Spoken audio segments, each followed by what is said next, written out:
Shalom sahabat WB yang dikasihi Tuhan.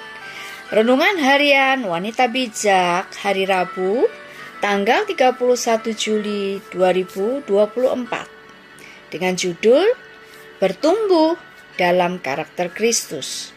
Firman Tuhan hari ini diambil dari kitab Galatia pasal 3 ayat yang ke-26 sampai ayat yang ke-29.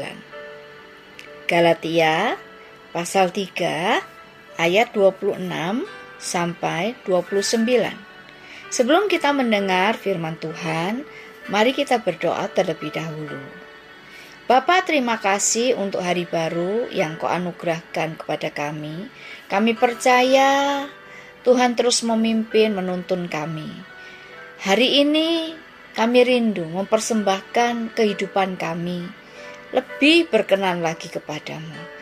Kami mau memulai hari ini dengan mendengarkan dan memperhatikan firman-Mu untuk kami hidupi.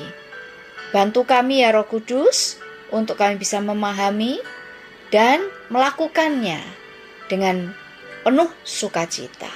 Terima kasih, kami terima firman-Mu dalam nama Tuhan Yesus Kristus. Amin. Pembacaan Alkitab Galatia 3 ayat 26 sampai 29. Demikian sabda Tuhan. Sebab kamu semua adalah anak-anak Allah karena iman di dalam Yesus Kristus. Karena kamu semua yang dibaptis dalam Kristus telah mengenakan Kristus. Dalam hal ini tidak ada orang Yahudi atau orang Yunani, tidak ada hamba atau orang merdeka, tidak ada laki-laki atau perempuan, karena kamu semua adalah satu di dalam Kristus Yesus. Dan jikalau kamu adalah milik Kristus, maka kamu juga adalah keturunan Abraham dan berhak menerima janji Allah. Mari sama-sama kita renungkan. Siapakah status kita? Apa yang terjadi pada orang yang sudah dibaptis dalam Kristus?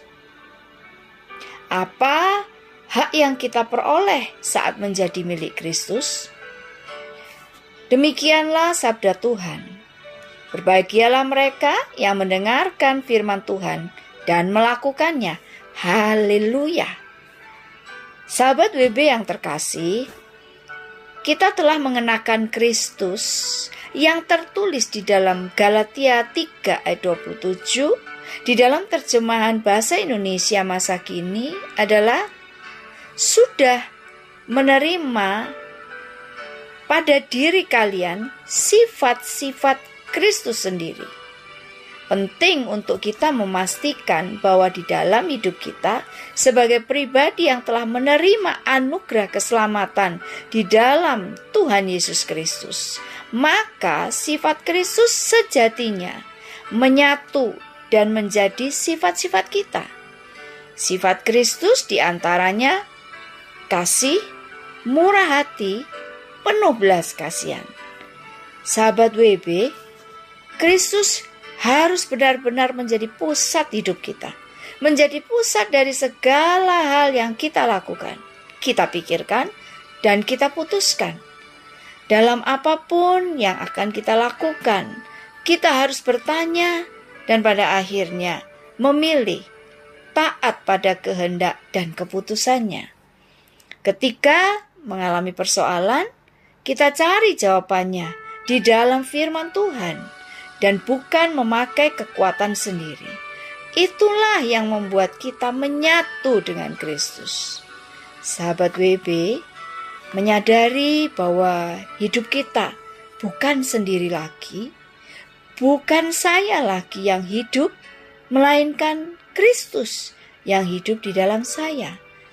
Maka menjadikan Dia yang terutama membuat kita akan terus mengalami pertumbuhan, sehingga karakter Kristus yang nampak dalam kehidupan kita dan nama Tuhan ditinggikan. Sebelum kita membagikan kepada rekan dalam kelompok pemuritan berkat yang kita terima dan komitmen kita hari ini, mari kita berdoa. Bapa, terima kasih Engkau mengingatkan kami kembali tentang siapa kami. Dan kami sungguh bersyukur kami adalah umat tebusan di dalam Kristus Yesus Tuhan. Dan kami menyadari hidup kami harus berubah. Dengan kekuatan kami sendiri tidak mampu kami kerjakan. Tetapi kami bersyukur kami memiliki Roh Kudus yang Kau anugerahkan kepada kami, yang akan menolong kami untuk kami boleh melakukan apa yang Kau firmankan hari ini. Sehingga hidup kami terus mengalami pertumbuhan, makin hari makin serupa dengan Kristus. Roh Kudus, tolong kami. Mulai hari ini, kami mau menghidupi kehidupan Kristus. Terima kasih untuk firman-Mu hari ini. Terpujilah nama Tuhan. Kami serahkan seluruh keberadaan kami di dalam nama Tuhan Yesus Kristus. Terima kasih Tuhan, terima kasih Roh Kudus. Amin.